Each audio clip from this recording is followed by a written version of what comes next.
abusa comedian ne so a Onua Tv aya Captain Smart nkrofo no o ma Captain Smart no betra ne show ne so no oba na o wo no an lady no wo no wo be kasa amana no be yi ne kai se wo be di Bawumia to kirem se Bawumia digitalization de ba ye no ade ba ko de ba Ghana ha Bawumia de hook up e ba Ghana ha no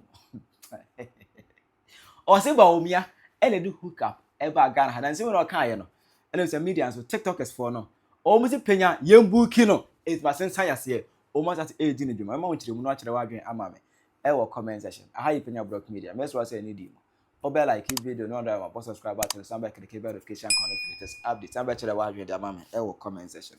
me so so no wa share don for so enya bi ahwe edu wele di na on Captain Smart eye show na ke say aya na me person buja mo senti no sa mo edipa miensa nyansa ni be pan rewu na hwan na etu omu miensa o miensa na mkotra eye je break Captain Smart sa obaalo o miensa nyansa ni be pan rewu obu ntam na hwan na etu omu fo hwan obu sia no aka ebu sa Captain Smart because how a je bi kura si kasa ne mannerism no how ozi na ma say Captain Smart na no mu sia no Captain Smart be sia la o de ye sia wa o de o bu sia de bra ye wa ye be di wa na mamo na lady you know just was fear Captain Smart a master at media no any bibia it on countless time lady at na the show so the MPP for atem the Bawumia atem hwe na nu ya President Mahama bai na nkorofo afia say ye demonstration na pokwase amasaman na nsuo ye eto na nsuo yiri na driver for na e be pack your cars o be pack your cars uni Ghana ha 8 years ni pokwase amasaman interchange NPP betu sika say yakoji loan African Development Bank and President Mahama in 2016 yakoji loan say the beye pokwase amasama interchange design architectural plan be bia ya de to one musika no NPP betu say ya granting a loan say fanye pokwase amasama interchange eno na sika da ho because you can say one find interchange no a untimi find ya hwe eti MPP for do ansa so ya redesign ya replan ya ready eye President Mahama energy loan woni we dey kan ya point dey say we di was super MPP as a party na nkasa ema na o ma bona to ho no mo na busu ndura yi ana lady am no kanas me owo Onua TV Captain Smart show ne so no obi address digitalization just say word in open as a crowd na not to tom fum just say master dey obiala o abuse the issue of digitalization bia no open digitalization na no crowd to fum ontimi more word na nkasa yi what I say it's not o oppose okay o cassette kan kwase ade lady engwa kasa ai Bawumia so we digital man no oni mu say ne digitalization dey ba Ghana hanum I don't know for hook up e ba it is ye pe obi a blame no for hook up ye blame Bawumia di hook up apa Ghana ha bia ne dia eba Dr Bawumia digitalization dia de ba ye hook up what's that hook up JB during NPP 8 years era no the unity power Ghana system ye hook up me former place e bia na me tie me 2 ye unim gas best 4 fine nice girls bio am bebe J one apartment no mugum ade achi a wo so mo hye nurse for ntade green ni white yeah what the hell man na the best 12 no ani kekra ka kukuru no ma fa wo wo du ani ye na chese omu pia ko be 5 am no ma de no ma baba wa kwa adwuma ena mi bisa omo so omo ye part time bi wo henhe omo ye nurse for no mu nya adwuma etimi ye na me ka che me a news editor yo da say ega oso omo ye hu and that was the first time hook up yeah nurse for omo wie school omo ni adwuma ye enti professional prostitution ena omo ye dey wo I just say as small lady kan me dwene ho me just say me de fanya nsan jemu a emfa me de fanya nsan jemu a ntimi melt na eno ana comedy ade so a TikTokers fund ebuafuo na o master te eke kan o madwen e che lady we bia ne dia eba Dr Bawumia digitalization dia de ba ye hook up what's that hook up JB during NPP 8 years era no the unity power Ghana system ye hook up me former place e bia na me tie me 2 ye unim gas best 4 fine nice girls bio am bebe J one apartment no mugum ade achi a wo so mo hye nurse for ntade green ni white yeah what the hell man na the best 12 no ani kekra ka kukuru no ma fa wo wo du ani ye na kyese omu pia ko be 5 am no ma de no ma baba Wa kwa adwuma. Ena mi bisa omo so omo ye part time bi wo henhe omo ye nurse for no mu nya adwuma enti me ye na me ka che me news editor yoda say ega oso omo ye and that was the first time to hook up nurse for omo wie school omo nya adwuma ye into one kasa whwa Ghana betumi develop no Ghana, can we develop Mother Ghana? Are we sure we can? We are sure say betumi develop Ghana with such people. Some crofo in to Ghana yimwa. Betumi develop Ghana na. Hey, na digitalization aba obienya bia woka kwala ya won ende crampo nim say digitalization boa Ghana. Ama just say international world obia abo Ghana din say they are imitating and I say they are learning from Ghana no. Wo won't she say hook up and etumi de break Ghana all side. If we have such boy for a woman yimu a man betumi tumpon. Yes, right now they share politician. Some people they don't even have good spirits for the nation. If you don't have good spirit for the nation, how can the nation go? And apo unya ambreshe Onua Tv. Abe un say omo na omo this omo ye presentation, omo ye 3 journalists, omo ye 3 na omo table no so. Now while other two no are busier.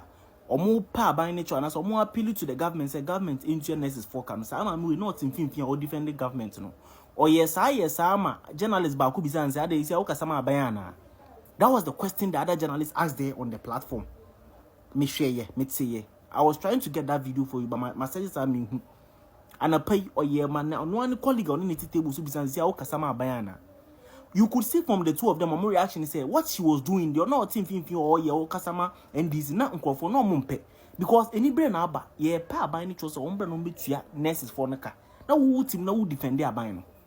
How would the government take their words serious? How would the when I say Kasa Etua Kasa Kasama and this Kasa won't say Akasa? Meanwhile, the way in Natchez I say the Etua and Kasa Bambi Mobino. That is exactly what you're doing, and nothing else. That is exactly what you're doing. Hey, so if we have such people calling themselves journalists, develop Ghana. Can we develop Ghana? Can we develop Ghana? Do you even know when Wukap started in this nation? Only time a Wukap shall say, oh my yimu. What I say 8 years ago, and I say 10 years ago. Go and make a research and then get to know. Why are we trying to do this to ourselves? And your faults. You have just gotten a platform. Those who gave you the platform to do friends, this kind of journalism, you can't sit on a platform and then go against the development of a nation. You don't have a good spirit for the nation. How can the nation go forward? Above 40 no more Ghana, the more person or more Ghana, so the digitalization. Who they will hook up the who then John Mama who defending now when you who defending the government or no platform so. Aka said digitalization a real and yet abstract. It is something we have to pay attention to. Digitalization is real. Abodan for the biasa baby. Abodan for na Onua TV no. Ba kubi what me kind of no time boom say 8 boom no onama no twi on you say we free ho.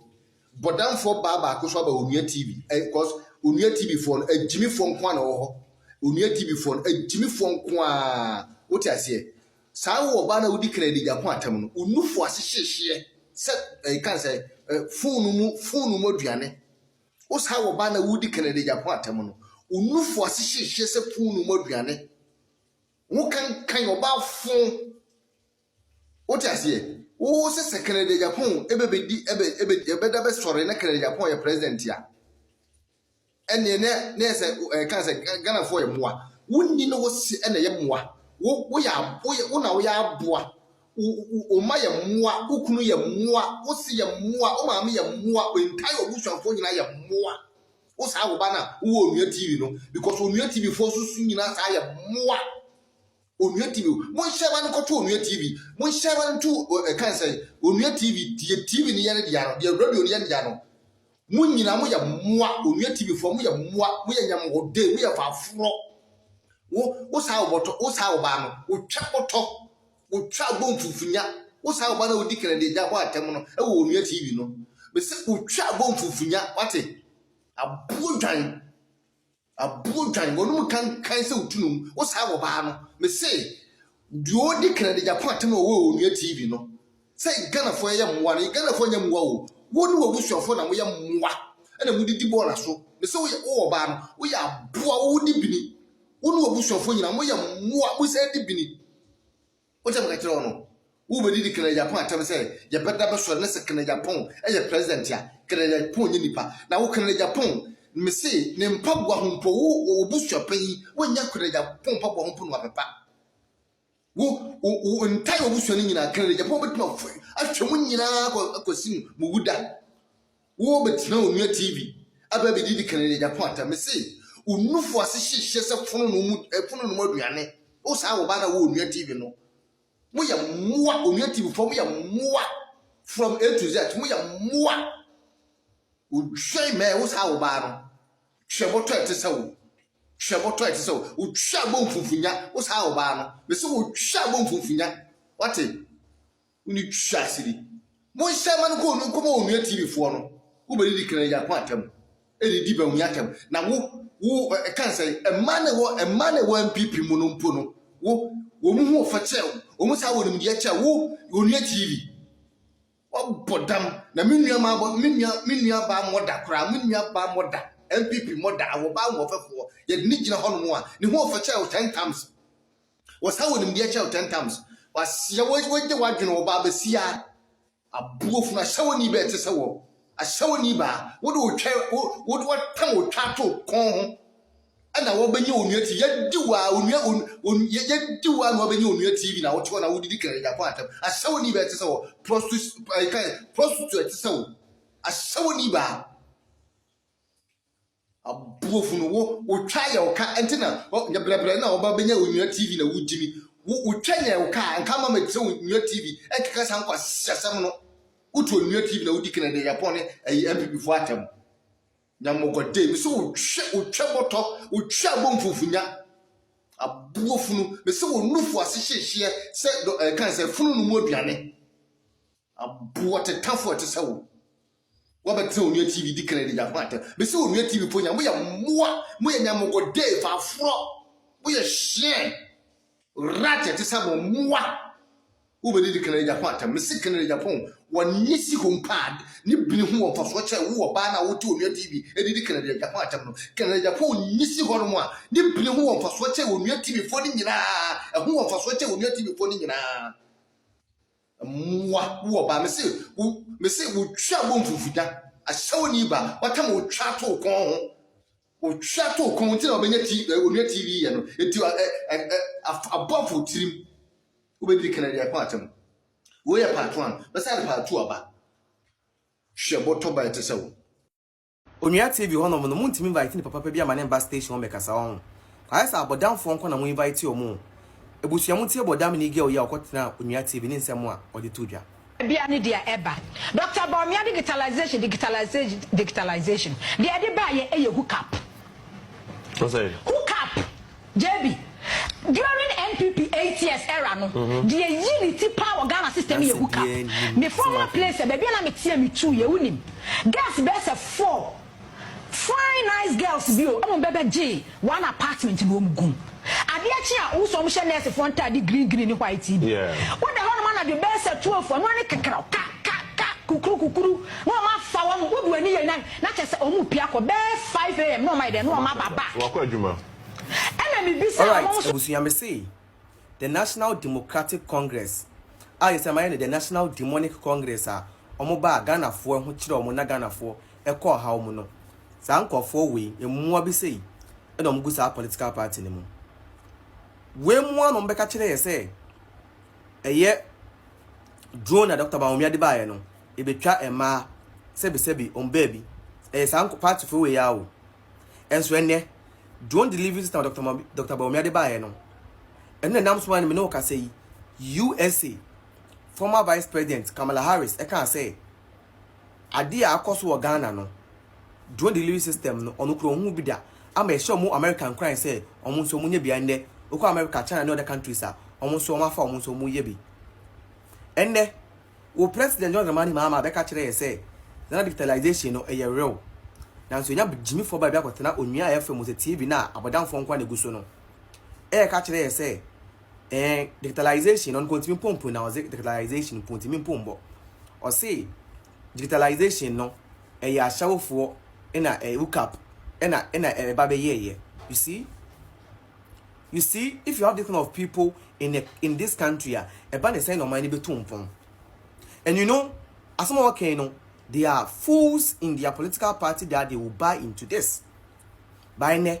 you live in this country whereby your president is telling you that Senate digitalization that Dr Bawumia can say no crow de papa ebe boa mo man share na konenim. Now so no in koso no more party and you know the most memorable part necessarily the way no sounds a spokesperson for the NDC. So you people, you don't have any sensible person in your political party or want to be kasama mo unless people like this. Try and make sure so many answer for about want to be kasama mo because about down for be say don't be kasa. Send the over kasa send the be dina so dey you know because